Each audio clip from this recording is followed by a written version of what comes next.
Before there were gods, there were older gods. Before there was one path to the divine, there were four. For thousands of years, one religion has survived empires, invasions, and time itself. Not by staying the same, but by containing multitudes. This is the complete story. This is Hinduism Decoded. If a billion people worship the same religion, why do some of them believe Vishnu is God, others believe Shiva is God, and others believe God is a woman? That is not a contradiction. That is Hinduism working exactly as it was built to work. And by the end of this video, you will understand why four different gods can all be the supreme one, without a single one of them being wrong. Most people outside India assume Hinduism is one religion with one God, the way Christianity has Christ or Islam has Allah. That assumption collapses the moment you actually look at it. Scholars who study global religious demographics don't describe Hinduism as a single tradition at all. They describe it as a family of religions, held together under one roof, called Sanatana Dharma, the eternal way. According to Hinduism, today's long-running scholarly summary, this family has four principal denominations: Shaivism, Shaktism, Vaishnavism, and Smartism. For over 200 years, Western scholars struggled to make sense of this. They saw people worshiping a dozen different gods as supreme, and some even invented a new word for it, henotheism, because polytheism didn't quite fit either. Here's what those scholars eventually understood, and what most casual observers still miss. Every one of these four denominations agrees on the deep architecture underneath. They all believe in karma. They all believe in reincarnation. They all believe in one supreme being who creates, sustains, and destroys the universe in endless cycles. They just disagree on that supreme being's name and form. They all accept the reality of temples, sacred pilgrimage sites, and the vast population of gods and devas who exist within those three worlds. And critically, none of them believe in an intrinsic, opposing evil the way Western religions often do. The cosmos in every one of these four systems is made out of God and soaked through with God's presence. So let's meet the four. The largest of the four, by a wide margin, is Vaishnavism. Based on the 2010 estimate by religious demographers Johnson and Grimm, roughly 641 million people, about 67.6% of all Hindus, follow this path. For a Vaishnava, Vishnu is not one god among many. Vishnu is the sole supreme being, the source from which every other deity in the Hindu pantheon ultimately flows. What makes Vaishnavism so massive is something most people don't realize. You may already be practicing a form of it without knowing the umbrella term. If you've ever heard of devotion to Krishna or devotion to Rama, you are looking at Vaishnavism. These are considered avatars, earthly descents, of Vishnu himself. Historians trace the roots of this tradition back to a fusion of older regional cults, particularly the worship of Vasudeva Krishna and Narayana, merging together somewhere between the 7th and 4th centuries BCE. And Vaishnavism didn't stay contained in India. In the mid-1900s, a monk named A.C. Bhaktivedanta Swami Prabhupada carried the Gaudiya Vaishnava branch, the Krishna-centered lineage, to New York City, founding what the world now casually calls the Hare Krishna movement. That single act took a regional Indian devotional tradition and planted it on the street corners in America, and from there, across the globe. Shaivism. Second in size and arguably the oldest in spirit is Shaivism, the worship of Shiva as the supreme being. The same 2010 demographic estimate places Shaivism at roughly 253 million followers, about 26.6% of Hindus worldwide, making it comfortably the second largest denomination on earth. For a Shaiva, Shiva is not just a destroyer, the role he's most known for in Western pop culture. Shiva is described by his followers as being all and in all and simultaneously the creator, the preserver, the destroyer, the one who reveals and the one who conceals. You can often recognize a devoted Shaivite on sight. Sacred ash worn across the forehead and body is one of the tradition's most visible marks of reverence. Shaivism itself isn't a single monolith either. It splits further. In South India, especially Tamil Nadu and Sri Lanka, the dominant form is Shaiva Siddhanta. In Karnataka, a 12th century reformist movement called Virashaivism, or Lingayatism, developed its own 6 million strong following, centered on wearing a personal linga as their central sacred symbol. And in Kashmir, a completely different philosophical branch emerged, leaning toward a non-dual, yoga-oriented understanding of Shiva rather than devotional worship. One name, at least 3 distinct spiritual worlds underneath it. Shaktism. Then there is Shaktism, and this is the one that tends to surprise people most, because it flips the assumption that Hinduism's supreme divinity has to be male.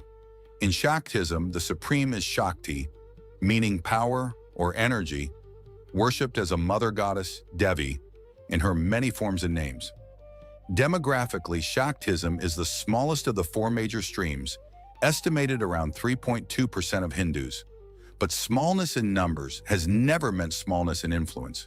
Shaktism carries some of the oldest and most intense devotional imagery in the entire tradition. Fierce, maternal, world-generating divine feminine power, worshipped not as a consort standing beside a male god, but as the ultimate reality itself. And finally, the denomination that doesn't insist on choosing at all, Smartism. This is often described as the liberal or non-sectarian branch of Hinduism. Smartas accept all the major deities, sometimes counted as 5, sometimes 6, as valid personifications of one underlying reality called Brahman. The word Smarta comes from Smriti, the body of remembered religious texts that follow on from the Vedas. Here's the twist. Smartism is newer than the other 3, historically speaking, and today only a smaller circle, largely South Indian Brahmin communities, formally identify as Smarta. And yet in practice, Smartism might be the most quietly dominant worldview of all, because most contemporary Hindus, regardless of official denomination, worship multiple deities in daily life. In that sense, the non-sectarian option may be the one lived out by the largest number of people on the ground, even if it's not the one most people claim on a survey. Why this matters. So here's the real picture, according to religious historians. Vaishnavism, Shaivism, and Shaktism are ancient, predating any organized comparison between them. Smartism arrived later, as a kind of philosophical bridge across the other 3. Beyond these 4, smaller but still living traditions exist too. Ganapatya, devoted to Ganesha, and Saura, devoted to the sun, god Surya, among others. None of these 4 denominations deny the existence of the other's gods. A Vaishnava does not claim Shiva doesn't exist. A Shaiva does not claim Vishnu is false. They are, as one scholarly source put it, complementary streams within one civilizational river, not competing religions fighting for the same territory. That is the single hardest concept for an outsider to absorb about Hinduism, that radical theological diversity and total spiritual unity can coexist inside the same tradition without either one canceling the other out. 4 gods, 4 supreme claims, one eternal faith holding all of them at once, and that leaves us with the question worth sitting with. If you grew up inside this tradition, or married into it, or simply found yourself drawn to it after watching a video like this one, which denomination's vision of the divine feels closest to the truth as you understand it? Vishnu, the preserver, Shiva, the destroyer and revealer, Shakti, the mother of all power, or the Smarta's refusal to choose at all? There is a temple where this is not theory, it is daily reality. 4 gods, 1 temple. This is where the paths meet. What if a single temple could hold the beginning, the middle, and the end of everything? Not 4 temples, not 4 religions. 1 temple, 4 doors, and behind every door, a God waiting for you to understand something you already knew, but forgot. Tonight we walk through that temple, slowly, because the gods do not reveal themselves to those who run. The Gopuram rises against a sky the color of dying embers. Gold leaf catches the last light of a sun that refuses to fully set, as if the day itself is reluctant to leave this place. Carved figures climb the tower in rows, hundreds of them, frozen mid-story, and you realize the entire building is not decoration. It is a text, a scripture written in stone instead of ink. At the threshold, incense smoke curls upward and never seems to dissipate. It hangs there, thick, gold, eternal, and it smells like something you cannot name but somehow remember. A single bell hangs at the entrance. No one is ringing it, and yet if you listen closely, it hums. The bell that hums on its own is not decoration. In temple tradition, the bell's sound is said to mark the boundary between the outer world and the sacred one, a threshold you cross the instant you hear it, whether your hand ever touches it or not. You step inside. The heat of the outside world falls away. The floor is cold stone, polished by 10,000 years of bare feet. And ahead of you, 4 doors, each carved from a different wood, each older than the last, each leading somewhere you have never been, though something in your chest insists otherwise. The first door, Brahma. The first door is thin, almost forgotten, tucked into a corner where the light barely reaches. Dust settles on its frame in a way that suggests few have opened it in a very long time. Inside, the chamber is small. 4 faces look outward from a single carved head, gazing in every direction at once, north, south, east, west, as if refusing to let a single moment of creation escape unwitnessed. This is Brahma, the one who spoke the universe into being, who dreamed the first thought, and the first thought became a lotus, and from that lotus, the first breath of existence unfurled. And yet the chamber is empty of worshippers. No offerings pile at his feet. No queue wins toward his shadow, because creation, once finished, is easily forgotten. The architect leaves the room quietly once the house is built. Nobody thanks the blueprint. They thank the walls. Small hint, watch Brahma's hands in temple carvings. One almost always holds a water pot, the source from which all creation is said to have poured. The other holds the Vedas themselves, the knowledge that came with the very first act of creation.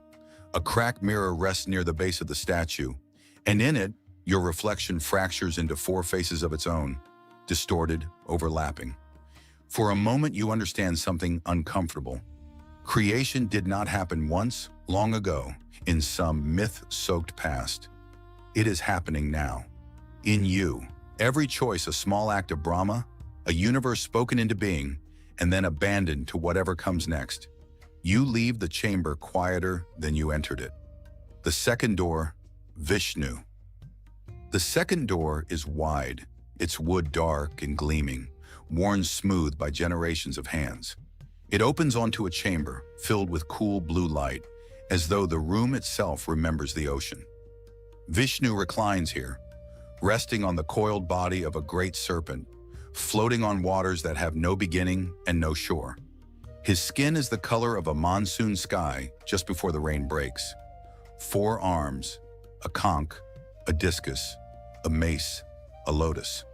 This is the preserver, the one who does not create and does not destroy, but holds the middle together, the fragile, ordinary, sacred middle where all of life actually happens. Around the chamber, 10 smaller figures are carved into the walls in procession: a fish, a boar, a lion man, a dwarf, a prince with a bow, a shepherd with a flute. Each one Vishnu, wearing a different mask, walking into a different broken world to fix what had come undone.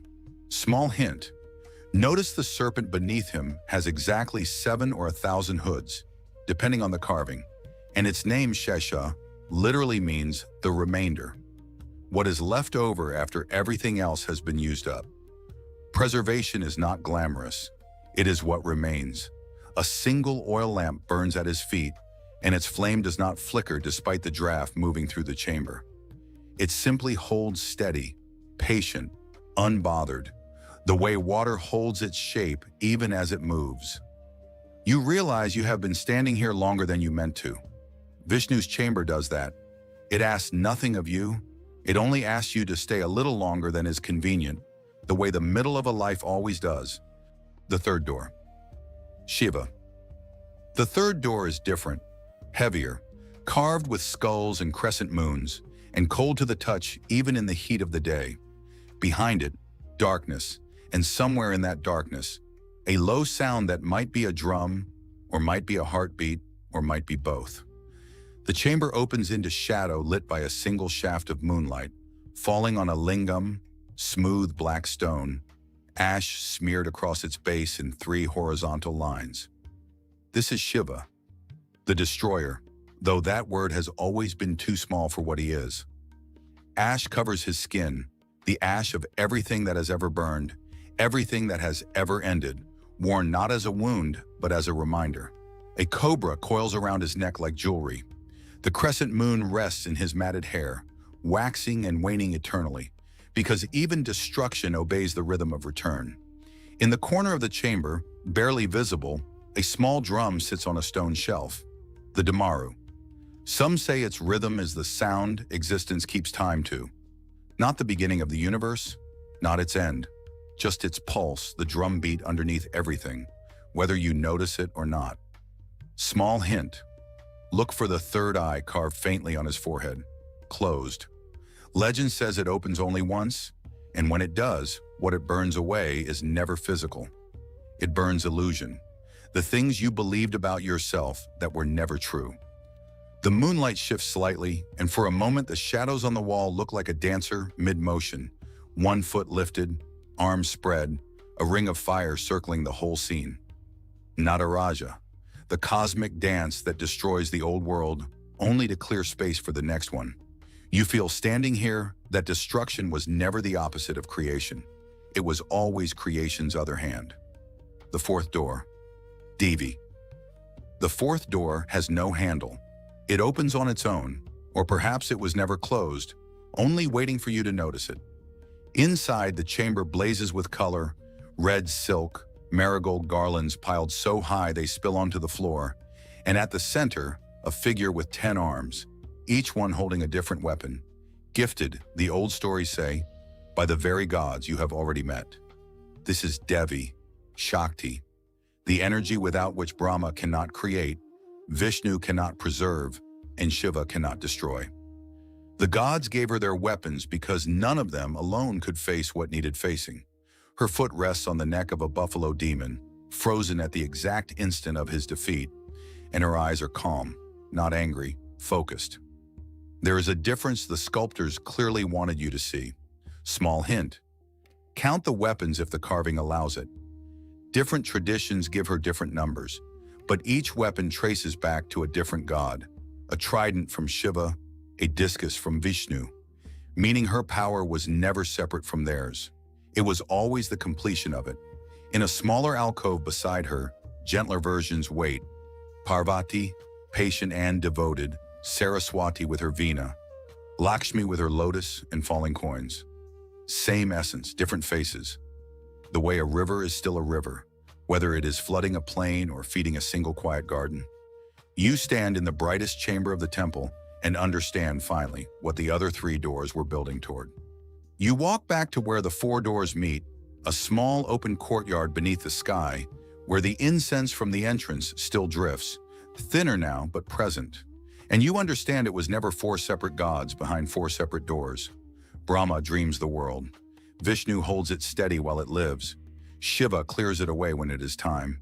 And Devi is the force moving quietly through all 3, the energy without which none of it happens at all. Creation, preservation, destruction, and the power that drives them. Not 4 gods. 1 breath, exhaled in 4 directions. The bell at the entrance hums once more as you step back out into the evening. And this time, you understand exactly why. 4 gods sharing 1 sanctuary, but none of them were first. Long before Shiva, before Vishnu, before Devi took her 1,000 forms, something else ruled the cosmos. Older, stranger, almost forgotten. The gods you know did not create this world alone. They inherited it. These are the gods before the gods. Let me ask you something. When you think about Hindu gods, who comes to mind first? Shiva, Vishnu, Krishna, Durga, maybe Ganesha. And you'd be right. Those are the gods that rule the temples today. The gods in every painting, every prayer, every story passed from grandparent to grandchild. But here's what nobody tells you. Those gods. They weren't the first. There were others. Gods who came before. gods so ancient that Shiva and Vishnu themselves were minor figures when these beings ruled the cosmos. These are the forgotten gods of the Vedas, and their story, the story of how they rose to absolute power and then faded into silence, is one of the most profound, most mysterious stories in all of human civilization. I'm not exaggerating when I say this. Stay with me. We're going back 3,500 years, maybe further, to a time before temples existed, before idols, before the Puranas were written, to the age of the Rig Veda, the oldest religious text in human history that is still read, still chanted, still alive today. And in that ancient world, there was a completely different cosmos, different rulers, different powers. The question we're going to answer today is this: what happened to them? Why did they disappear? And what does their disappearance tell us about how gods and empires and entire civilizations rise and fall? Let's begin. Imagine you're living around 1500 BCE in the Indus-Saraswati Plains, northwestern India and beyond. There are no stone temples, no statues carved from rock, no holy cities built around shrines. The sacred space is open air, a fire altar called a yajna-kund, dug directly into the earth, and around it priests who have memorized thousands upon thousands of Sanskrit verses, word for word, syllable by syllable, generation after generation, for centuries. This is the Vedic world, and in this world, the gods are not painted on walls. They are fire, they are wind, they are the lightning bolt splitting a monsoon sky. They are forces of nature so overwhelming, so intimate to daily survival. Because one storm could drown your crops, one fire could warm your winter, one sunrise meant you survived another night. That the ancient rishis, the seers, personified them, gave them names, stories, personalities, desires. And here's the first thing you need to understand about the Vedic gods, the thing that makes them completely different from Shiva or Vishnu. These gods were not transcendent beings living in a heaven far away. They were here, present, breathing the same air. You could invite them to your fire. In fact, and this is stunning, the entire ritual system of the Vedas was essentially a divine dinner party. You lit the fire, you chanted the hymns, you poured ghee and soma into the flames, and the gods came. They sat with you, they ate with you, you built a relationship. Agni, the fire god, was literally the host. He was the one who carried your invitation from earth to heaven. Every prayer you offered went through him. Now, who were these gods? How many were there? The Rig Veda, which contains 1,028 hymns, answers this question in a famous exchange. A sage named Vidagdha Shakalya asks the philosopher Yajnavalkya, "How many gods are there?" And Yajnavalkya gives the most remarkable answer in the history of theology. He says, 3,303. Then he's pressed further. He says 33, then 6, then 3, then 2, then 1.5, and finally 1. In one conversation, the Vedas move from polytheism to something approaching monotheism. The message is that all these gods are ultimately faces of a single reality. But for now, let's meet the most important ones, the gods who actually ran the cosmos before Shiva and Vishnu took the throne. There are 5 you absolutely need to know. The first god, and I'd argue the most profound of all of them, is Varuna. Today, if you know Varuna at all, you know him as the god of the ocean, a minor deity, a guardian of the western direction in temple diagrams. But that is the tragic end of a story, not the beginning. In the earliest books of the Rig Veda, Varuna was the supreme ruler of the cosmos, not Indra, not Brahma, Varuna. He was called the all-knowing one, Sahasraksha, the god with 1,000 eyes, meaning nothing in creation could be hidden from him.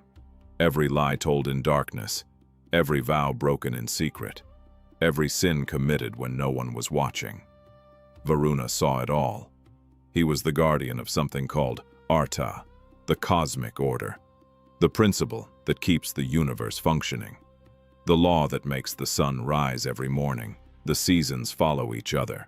Truth remained truth. Varuna wasn't just a powerful god. He was the moral backbone of existence. And the hymns to Varuna in the Rig Veda, they're unlike anything else in ancient religious literature.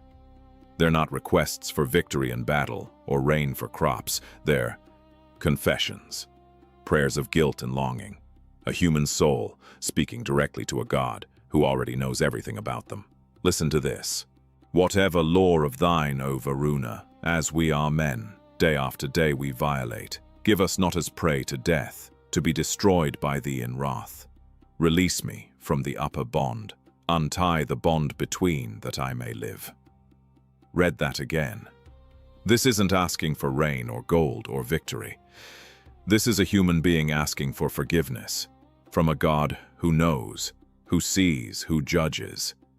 This is ancient India's version of a prayer of the heart. Varuna also had a weapon unlike anything else in the Vedic arsenal, the pasha, a noose. Not a thunderbolt, not fire, not armies. A noose, because Varuna didn't destroy the wicked. He bound them, he held them. He trapped wrongdoers in the invisible cords of their own karma until justice was served. Think about what that means theologically. This God is not about destruction. He's about consequence. He's about truth catching up with you, not violently, but inevitably. He is in many ways the most sophisticated theological concept in the Vedas. So what happened to him? The fall of Varuna is one of the most fascinating stories in religious history. And it didn't happen in one dramatic moment. It happened slowly, over centuries. It came down to a conflict between two ancient priestly clans, the Brigus and the Angarasas, who disagreed on how to worship the divine. The Angarasas pushed for a more active, warrior-oriented religion. They glorified Indra, the storm god, the fighter, the one who killed demons and brought rain through force. And they quietly sidelined Varuna, whose worship required stillness, contemplation, and moral reckoning. The Vedic world was changing. The people needed a god who would fight for them, not one who watched their sins. And so Varuna faded, first from kingship, then from prominence. Then, by the time of the Puranas, he was relegated to the bottom of the divine hierarchy, a local deity of rivers and the sea. The god who once held the moral order of the universe ended up in charge of fish. If that doesn't break your heart a little, I don't know what will. Now we come to the god who replaced Varuna, Indra. If Varuna was the judge, Indra was the warrior, and in the Vedic age, after centuries of struggle against harsh enemies and harsh nature, the warrior was exactly what the people needed. The numbers tell the story by themselves. The Rig Veda contains 1,028 hymns. More than 250 of them are dedicated to Indra alone. Over a quarter of the entire sacred text. No other god in the history of Hinduism has ever come close to that ratio. He was the king of the Devas, the lord of heaven. He rode a magnificent white elephant named Airavata, the elephant of the clouds, and he wielded Vajra, the thunderbolt, the most feared weapon in all of creation, and he used it. Constantly, dramatically, gloriously. Indra's greatest story, the one that defined him, was the slaying of Vritra.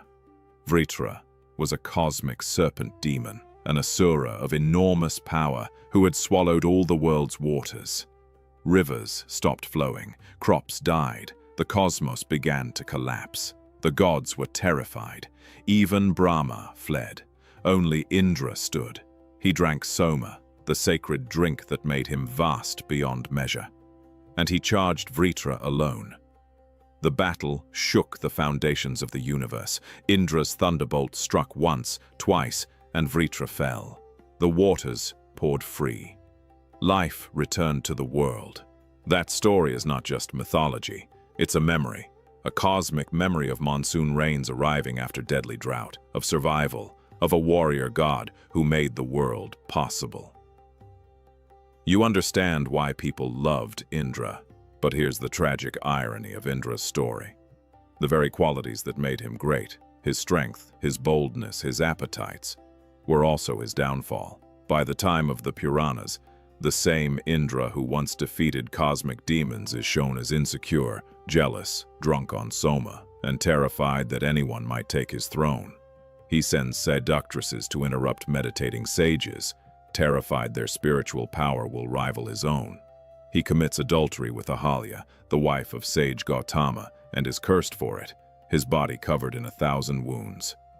And most famously, a young cowherd boy named Krishna defied him.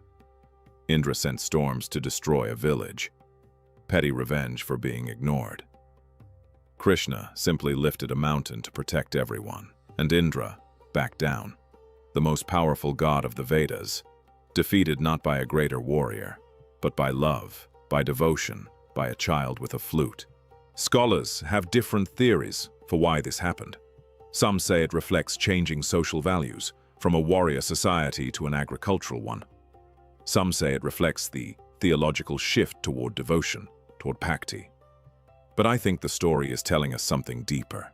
Power alone, no matter how vast, has an expiration date. Indra ruled by force, Krishna ruled by love, and love lasts longer. That is the Vedic story of Indra, king of heaven, breaker of demons, humbled by a child. Here's something remarkable. Of all the forgotten Vedic gods, one of them never truly left. He's still here, right now, burning at every Hindu wedding you've ever attended, present at every funeral, invoked in every puja where fire is lit. His name is Agni, the fire god, and his story is the most quietly extraordinary of all the Vedic deities, because while the others faded into mythology, Agni transformed. He became something else, something that outlasted everything. In the Rig Veda, Agni held the second most important position after Indra. Over 200 hymns are dedicated to him. In fact, 8 of the 10 books of the Rig Veda begin with a hymn to Agni. Not Indra, not Varuna. Agni. Why? Because Agni was the bridge. He was called the divine messenger, the one who carried human prayers upward to the gods and brought divine blessings downward to humanity. Every sacrifice you offered to any god went through Agni first. He was the postal service of the cosmos. Without Agni, no ritual worked. Without Agni, the gods couldn't hear you. He was described as existing in 3 forms: as fire on earth, as lightning in the sky, and as the sun in heaven. He was present everywhere. Light and heat existed, and this is the part that always stops me. The Vedas said Agni lived in you, the fire in your stomach that digests food. That's Agni, the warmth in your heart. Agni, the spark of consciousness that makes you alive. Agni. He was depicted with 2 heads, one facing each direction, 7 tongues of flame, 3 legs representing the 3 worlds. But his most important title was Purohita, the first priest, the chosen mediator between human and divine. And this is why Agni survived when the others didn't. The other gods were powerful in themselves. Varuna judged, Indra fought, but their power lived outside of human daily life. Agni lived inside it. He was the fire you cooked your food on, the fire that kept your children warm, the fire at your wedding altar where you made your vows, the fire that carried your dead ancestors onward. You couldn't remove Agni from life without removing life itself. So while the Puranas reduced him in status, made him one of many guardians, subservient to Shiva and Vishnu, Agni simply stayed. In the ritual, in the ceremony, in the fire that burns at every threshold moment of a human life. He didn't need a temple. He didn't need a dedicated following. He was already inside everything. That is the genius, and perhaps the divine joke, of Agni. The god who was supposed to be forgotten is the god you encounter at every important moment of your life. Let me tell you about the 2 Vedic gods that have always moved me the most. Not because of their power, not because of their armies or weapons, but because of what they represent. The first is Ushas, the goddess of dawn, and the second is Surya, the sun, Together they opened the world every single morning. They drove back the darkness, which in the Vedic mind was not merely the absence of light, but the presence of chaos, of demons, of death, and made life possible for another day. Every single morning. Ushas is described in the Rig Veda in some of the most beautiful poetry ever written in Sanskrit. She is a young woman, always young, always renewed, riding a golden chariot across the sky. Her horses are reddish gold like the light of dawn. She wears no armor, she carries no weapon. She is described as the life of all life and the breath of all breaths. She is the one who sets every living creature in motion each morning. The birds, the animals, the humans rising to their duties.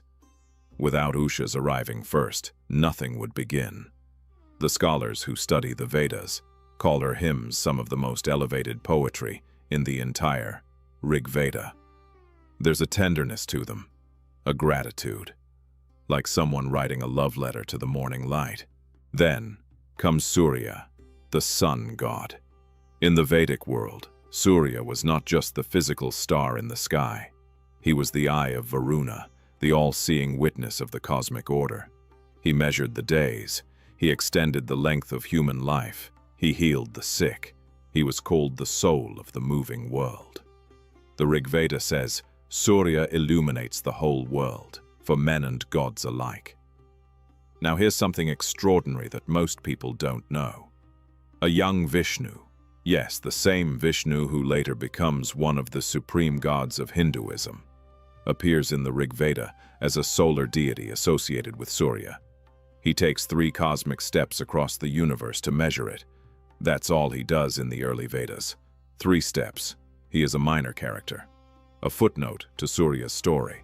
And yet, 1,000 years later, Vishnu is supreme, and Surya has faded into a secondary deity.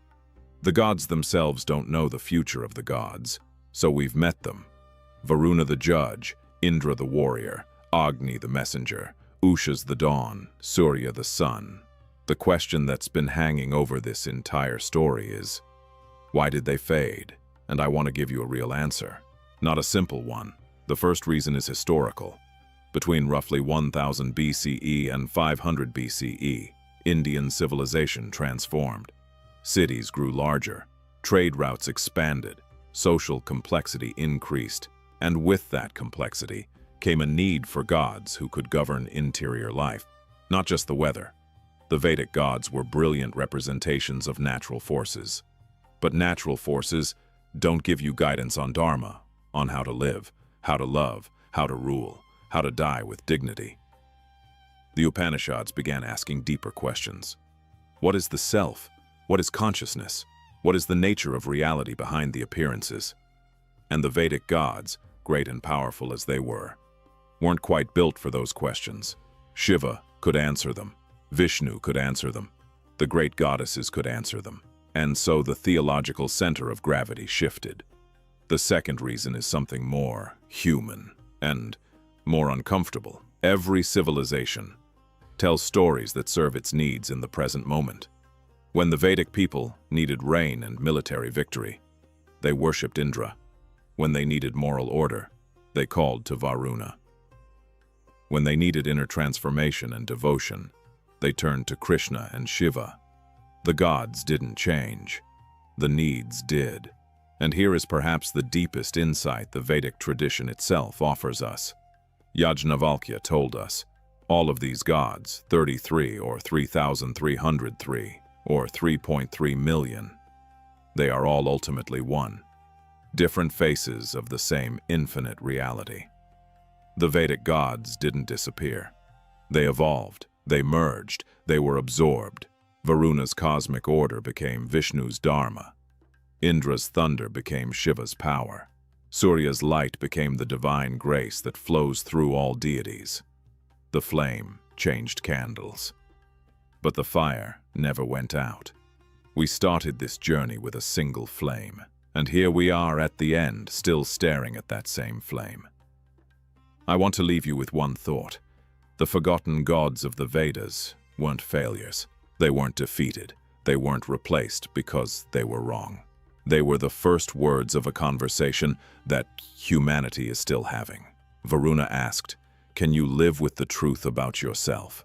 Indra asked, "Are you willing to fight for what matters?" Agni asked, "How do you connect the human to the sacred?" Ushas asked, "Can you greet each morning with gratitude?" Surya asked, "What do you do with the light you're given?" These are not ancient questions. These are the questions of your life, right now, today, and the fact that 3,500 years ago, human beings were already asking them, already burning their fires, chanting their prayers, reaching towards something beyond themselves. That tells you something about what we are. We are a species that has always known, in our deepest place, that the world is more than what we can touch. The Vedic rishis knew it. They just called it differently. The gods were never forgotten, really. They were waiting, in fire, in dawn, in the vast ocean sky above you, in the first warm light that hits your face when you open your eyes in the morning. They were always here. We just stopped looking. In the last episode, we went back 3,500 years and met the gods that came before everything. Varuna the all-seeing, Indra the warrior king, Agni the undying messenger, Ushas of the dawn, Surya the soul of the world. We watched them rise to absolute power, and then we watched the world change around them. And I left you with one idea. The flame didn't go out. It just moved to a new candle. Today, we follow the flame. Because here's the question that's been sitting in the back of your mind since part 1 ended. How? How exactly did Shiva come from Rudra, a minor, terrifying Vedic ghost god, and become the supreme being, the lord of the cosmos, the god who contains all contradiction? How did a 3-step minor solar deity named Vishnu become the preserver of the universe, and then become Krishna, the god who changed everything by simply picking up a flute? And Brahman, the concept that makes Hindu philosophy unlike anything else in the history of human thought. Where did that come from? Because it wasn't in the early Vedas either. The answer to all 3 of those questions traces back to seeds planted in the very Vedic world we explored last time. The old gods didn't just fade, they became the soil, and from that soil, something far more extraordinary grew. Let's go. Before we can talk about the new gods, we have to talk about the revolution that made them possible. Around 800 BCE, something extraordinary began to happen in the forests of ancient India. Sages started walking away from the fire altars. They walked into the forests, they sat down, and they asked a question that the entire Vedic religion, up to that point, had never really asked directly. Not, how do we please Indra? Not, how do we make it rain? Not, how do we win in battle? They asked. What is real? What is the nature of existence itself? What is consciousness? Who is the self? And, the most dangerous question of all, is there something beyond all these gods? These conversations were recorded in texts called the Upanishads, over 100 of them, written across several centuries. Dense, difficult, astonishing, and the Upanishads did something that changed Indian civilization permanently. They said, yes, there is something beyond all the gods. They called it Brahman. Not Brahma, the creator god, will come to him, but Brahman, spelled differently. The ultimate ground of all existence, the one reality behind all appearances, the infinite consciousness that underlies the universe. And then they said something even more radical. They said, that infinite consciousness, it's not just out there in the cosmos, it's inside you. The famous equation of the Upanishads is Aham Brahmasmi, I am Brahman, or Tat Tvam Asi, that thou art. Meaning, the divine ground of the universe and the deepest part of your own self are the same thing. Let that land for a moment. 3,000 years ago, sages sitting in Indian forests were teaching that every human being carries the infinite within themselves. That is not mythology. That is philosophy of the highest order, and it changed everything.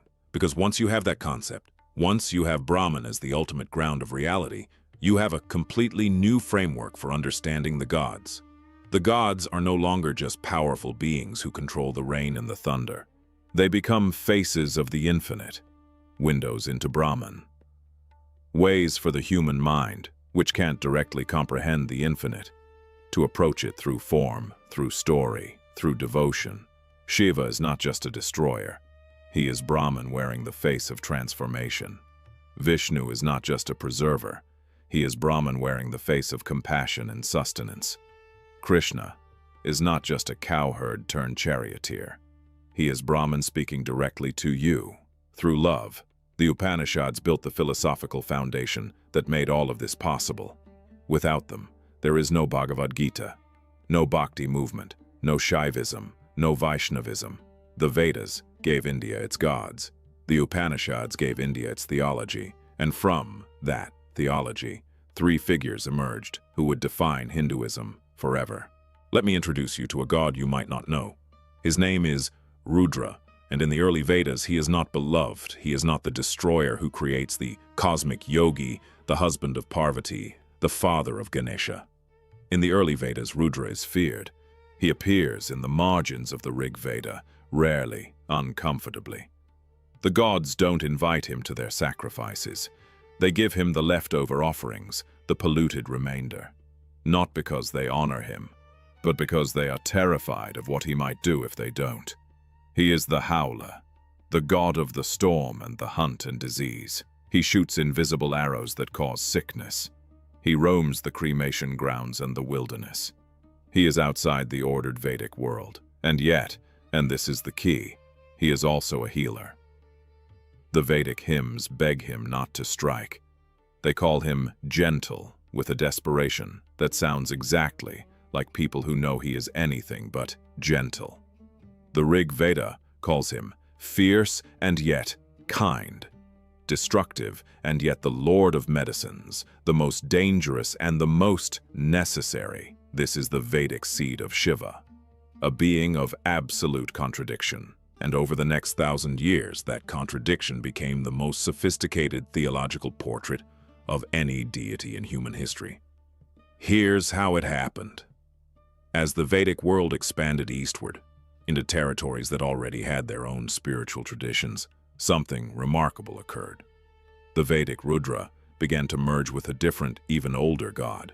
Scholars believe that the Shiva of the Indus Valley civilization, possibly represented on the famous Pashupati seal, showing a seated yogi surrounded by animals, was worshipped in India long before the Vedic people arrived.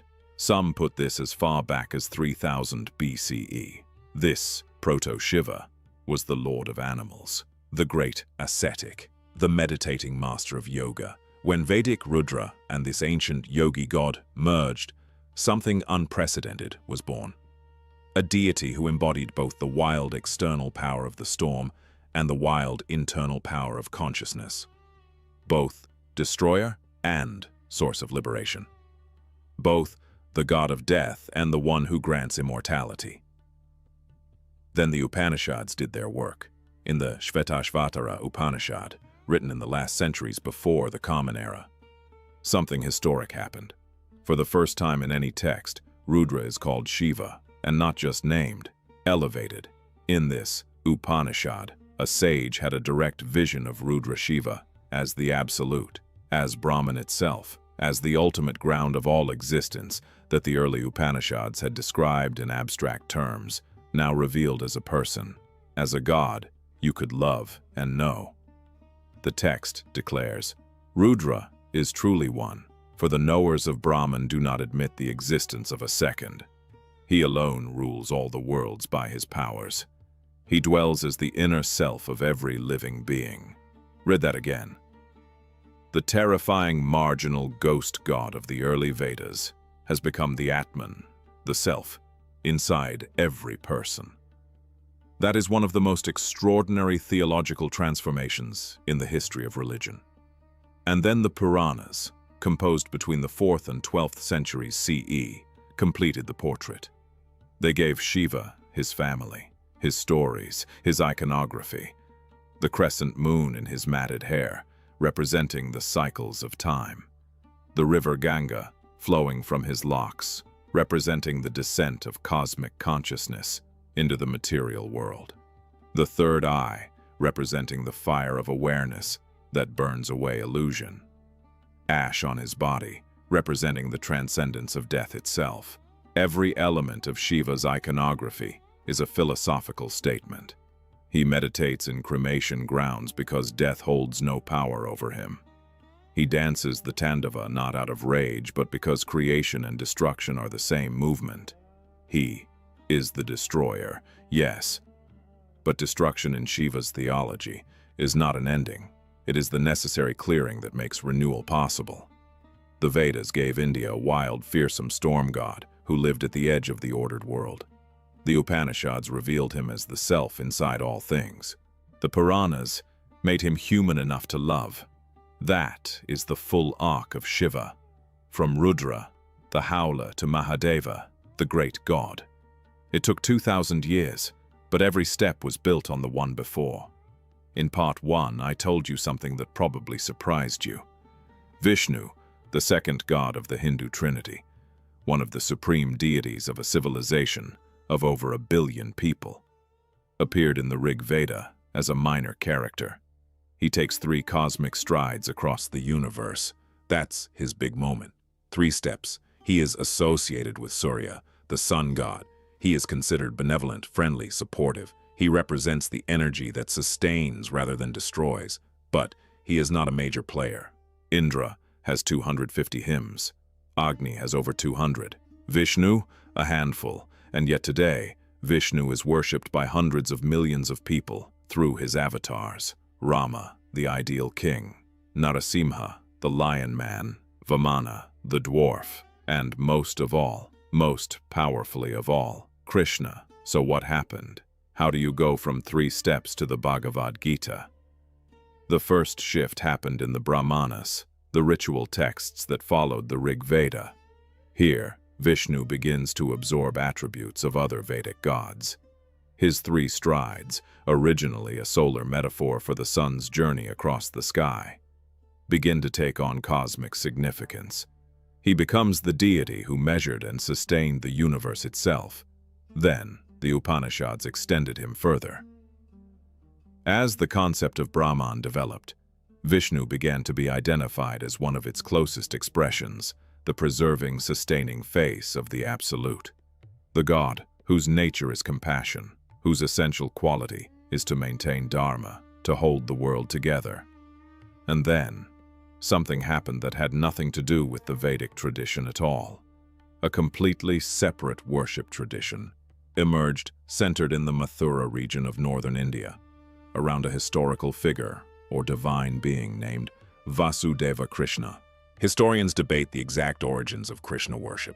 Some place it as early as the 4th century BCE.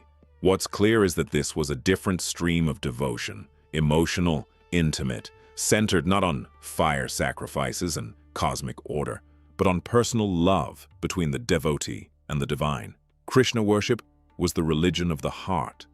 And at some point, in one of the great creative syntheses of human religious history, the Vedic Vishnu and the folk devotional Krishna merged. Krishna became an avatar of Vishnu. Vishnu's cosmic sustaining power was channeled into Krishna's personal, intimate, loving presence. The result was a theological revolution, and the text that sealed it, the text that became the single most influential document in Indian history, was the Bhagavad Gita. Written somewhere between 500 and 200 BCE and embedded in the Mahabharata, the Gita is the moment where everything the Vedas had been building toward finally speaks. Arjuna stands on the battlefield of Kurukshetra, paralyzed. He cannot fight, he cannot run, he cannot choose. And Krishna, his charioteer, his friend, his god, turns to him and begins to speak.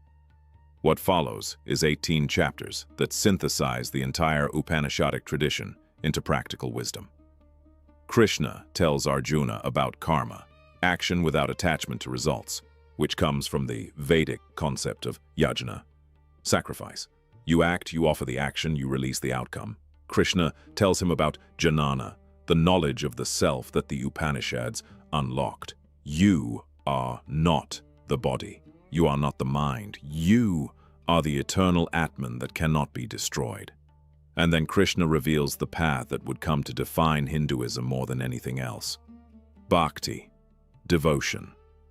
Fix your mind on me, Krishna says. Be devoted to me, worship me, bow down to me, so shall you come to me. It sounds simple, but this was radical. The Vedic tradition required complex rituals performed by trained priests. The Upanishadic path required deep philosophical knowledge. Both were, effectively, for the educated elite. Krishna's bhakti opened the divine to everyone, the farmer who can't read Sanskrit, the woman excluded from Vedic ritual, the child, the grieving parent, the broken-hearted lover. All of them could love Krishna, and through love, reach the divine. The Bhagavad Gita has been called the sealing achievement of the consolidation of Hinduism, the text that took every stream of the tradition and wove them into one, and it could only have existed because of what the Vedas built first. The concept of yajna, Vedic sacrifice, became the template for karma yoga. Every action as an offering. The concept of urta, Varuna's cosmic moral order, became the foundation for dharma, the organizing principle of the entire Gita. The concept of Agni as the bridge between human and divine became the concept of the guru, the teacher who carries the student toward the light. Every major idea in the Bhagavad Gita has a root that goes back to the fire altars of 1500 BCE. Krishna didn't replace the Vedas, he fulfilled them, and the story didn't end with the Gita. Between the 6th and 17th centuries CE, the Bhakti movement swept across India like a wildfire. Some poets composed hymns in regional languages, Tamil, Marathi, Bengali, Hindi, making the divine accessible to everyone. The Alvars in Tamil Nadu composed ecstatic devotional poetry to Vishnu Krishna. Chaitanya Mahaprabhu in Bengal launched a movement of congregational chanting, Sankirtana, that transcended all caste barriers. Mirabai wrote love songs to Krishna from prison, choosing death over abandoning her devotion. Every single one of them was, in a direct line, the continuation of what began in the Upanishads and crystallized in the Gita. The Vedic fire, the Upanishadic insight, the Gita's synthesis, the Bhakti movement's explosion of love. One continuous river flowing across 3,500 years. Still here. Good. We have one more revelation left, and it's the biggest one. What is Brahman? Really? And why did the Vedas plant a seed that would take 2,000 years to fully bloom? Let's finish this. We need to talk about the idea that, in my view, is the single greatest contribution of the Vedic Upanishadic tradition to human thought. Not Shiva, not Krishna, not the Gita, Brahman. And I want to be careful here, because this concept is easy to misunderstand and almost impossible to fully explain in words, which is exactly what the tradition itself keeps saying. Let me try anyway. In the early Rig Veda, there is a concept called Brahman with a small b. It referred to the sacred power of the ritual speech, the mantras themselves, the vibrational force of correctly chanted Sanskrit that could invoke the gods, make the sacrifice work, hold the cosmic order. The priests who wielded this power were called Brahmins. The rituals that used it were Brahmanical rituals. Sacred sound, sacred speech, the power in the word. But the Upanishadic sages looked at that concept and asked, if there is sacred power in the word, what is the ground of that power? What is the reality from which sacred speech emerges? And their answer was Brahman with the capital B. The ultimate ground of all existence. Not a god, not a creator, not a being with a personality or a name. The infinite consciousness that is the substratum of everything that exists. The Chandogya Upanishad attempts to describe it this way. Brahman is the truth of truth. The vital force is truth, and Brahman is its truth. The Brihadaranyaka Upanishad says, Brahman is consciousness, Brahman is bliss. The Mandukya Upanishad opens with, all this is Brahman, not. Brahman created all this, not. Brahman is beyond all this. All this is Brahman. The universe isn't something Brahman made. The universe is Brahman appearing. The cosmos is the divine body. This is not Western theology. In most Western religious traditions, God and the universe are separate. God created the world, but God is not the world. In Vedantic thought, Brahman doesn't create the universe from outside it. Brahman becomes the universe, like gold becoming a ring. The ring is new, but it's still gold. Remove the name and form, and all that remains is Brahman. And then, the equation that changed India forever. Tattvam Asi. That thou art. The sage Udalaka says to his son, Shvetaketu, the Brahman that is the ground of the universe, and the Atman that is the deepest self within you. They are not two different things. They are the same. You are not a small, isolated individual consciousness, trying to reach the divine from a great distance. You are already Brahman. You have always been Brahman. The only thing standing between you and that realization is a veil of ignorance, Maya, the appearance of separation. Lift the veil, and what remains is infinite, undivided, eternal consciousness. That is the ultimate message of the Vedic Upanishadic tradition. And notice, it took 1,000 years to get there from the first fire altars. Now, here's where it gets really interesting for our story. How do Shiva, Vishnu, and Krishna fit into Brahman? The tradition itself gives several different answers, which is one of the most honest things about Hinduism. Advaita Vedanta, founded by Adi Shankaracharya in the 8th century CE, says, Brahman alone is real. All the gods, Shiva, Vishnu, Krishna, all of them are ultimately forms of the one formless Brahman. Worship them as a path to realization, but ultimately, there is only one. The Vaishnava traditions say, Brahman is personal. It has a face. That face is Vishnu Krishna. The personal God is not less than the impersonal absolute. It is the absolute, choosing to reveal itself in a form that can be loved. The Shiva traditions say, Shiva is Brahman, the cosmic consciousness that meditates eternally at the center of everything. That is what Shiva represents. And here's the beautiful thing. All three are drawing from the same Vedic and Upanishadic sources. Same river, different banks from which they drink. The Vedas didn't give them just one answer. They gave them the foundation to find their own. Before we close, I have to tell you about the third member of the Hindu Trinity, because his story might be the strangest of all. Brahma, creator of the universe. 4 heads, 4 arms, holding the Vedas themselves. The being from whose mind all living things were born. And yet, across all of India, with over 1 billion Hindus, there are fewer than 10 temples dedicated to Brahma. The most famous one is in Pushkar, Rajasthan. And even there, scholars debate whether worship was ever truly mainstream. The creator of everything, worshipped by almost no one. Now, here's what I promised you at the start. You made it all the way to the end. Gods before the gods, cosmic forces that came first and were then forgotten, reshaped, absorbed into something new. That is what makes this different from every other ancient religion. It did not vanish when its oldest gods faded. It changed, it grew, it survived. So the question is not just who these gods are.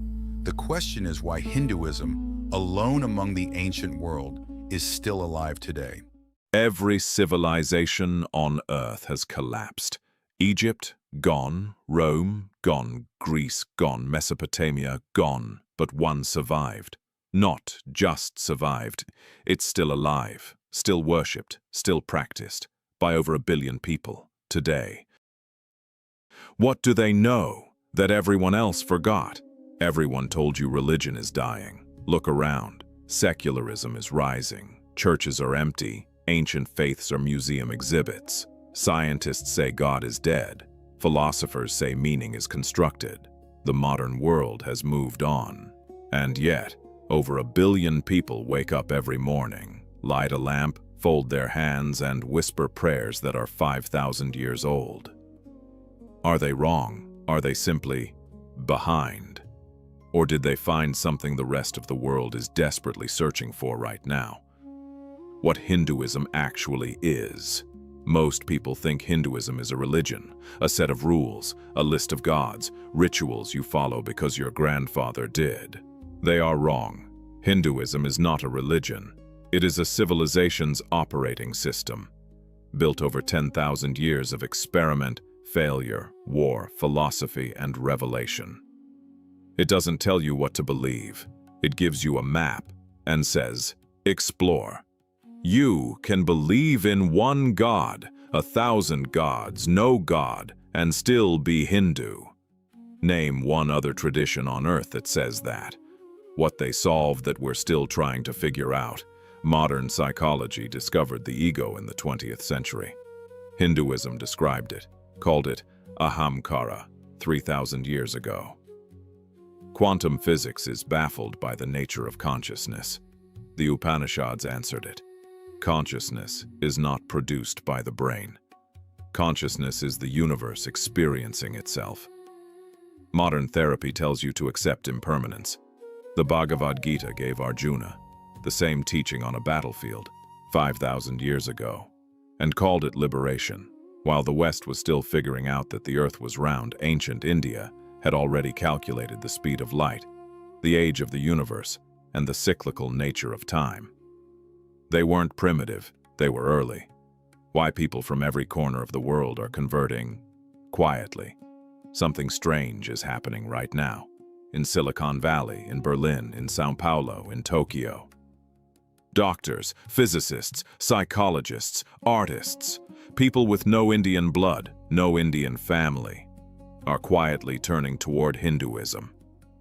Not because it's exotic, not because of yoga or meditation, though those are part of it, because it is the only tradition that looks at the human being and says, you are not broken, you are not a sinner, you are not limited, you are Brahman, the infinite itself, temporarily wearing a human body. When was the last time a belief system told you you were already divine? Why Hinduism survived when everything else collapsed? Egypt built its civilization around a pharaoh. When the pharaoh fell, Egypt fell. Rome built its civilization around an empire. When the empire fell, Rome fell. But Hinduism was never built around a single prophet, a single book, a single ruler. It was built around a question. Who am I? That question cannot be conquered. It cannot be burned. It cannot be colonized. It lives inside every human being who has ever drawn breath. That is why, after every invasion, every attempt to erase it, Hinduism rose again, because you cannot kill a question. And as long as human beings ask, who am I? Hinduism will be the answer. That is why Hinduism. Why Hinduism survived is only half the story. We have seen its denominations, its hidden convergences, its oldest gods, and the reason it endures. Now everything comes together. Not fragments, not separate paths. The whole picture finally assembled. This is Hinduism Decoded. Long before the great empires rose and fell, before the world's most famous prophets drew their first breath, something ancient was already taking root in the Indian subcontinent. We call it Hinduism, and it may be the oldest living spiritual tradition on Earth, stretching back more than 4 millennia. But here's what makes it unusual. No single founder, no one moment of creation. To many who practice it, Hinduism wasn't invented, it was always there, like the universe itself, where it all began. The story starts with the Indus Valley Civilization, one of humanity's earliest experiments in urban living. These people built sophisticated cities, practiced ritual cleansing, and honored feminine divine forces. Something spiritual was clearly at the center of their world. Then came the Vedic period, roughly 1500 BCE, and with it, the composition of the Vedas, a body of sacred Sanskrit texts unlike anything else in the ancient world. These weren't simple stories. They were intricate, poetic hymns exploring gods, nature, consciousness, and creation. The oldest, the Rig Veda, contains over 1,000 hymns, composed at a time when most of humanity hadn't yet developed writing. At the heart of these texts was a radical idea. Beneath all the gods, all the rituals, all the visible world, there exists one invisible, all-pervading force. They called it Brahman, not a deity in the conventional sense, but the very fabric of reality itself.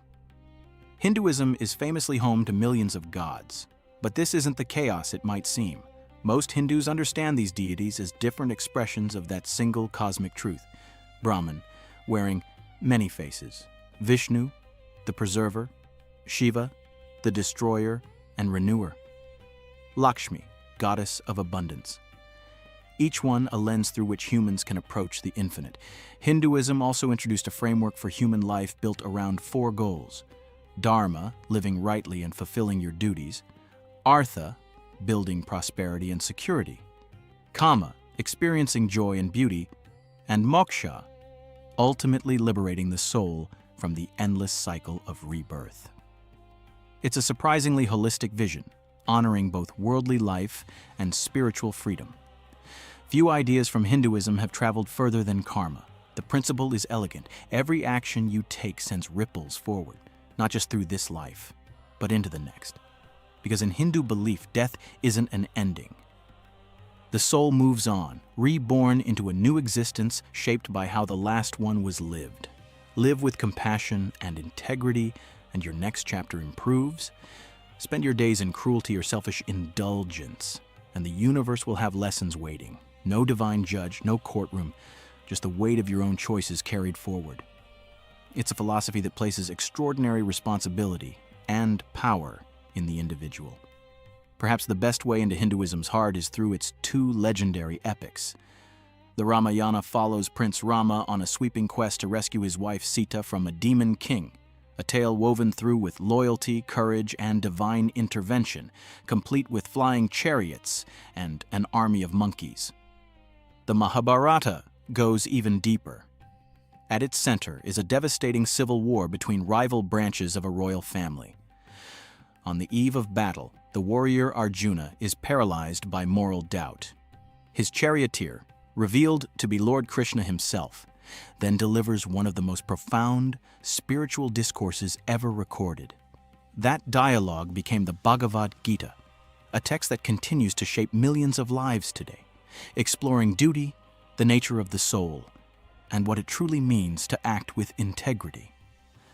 Over centuries, India was conquered and colonized by Mughal dynasties and later by the British Empire. Temples were destroyed, traditions were suppressed. Colonial administrators actually hardened the caste system, using it as a tool of social control. Missionaries dismissed Hindu beliefs as primitive superstition. But Hinduism's response was not collapse, it was reinvention. Reformers emerged, challenging discrimination, simplifying rituals, and bringing ancient wisdom into dialogue with the modern world. No one embodied this more powerfully than Mahatma Gandhi.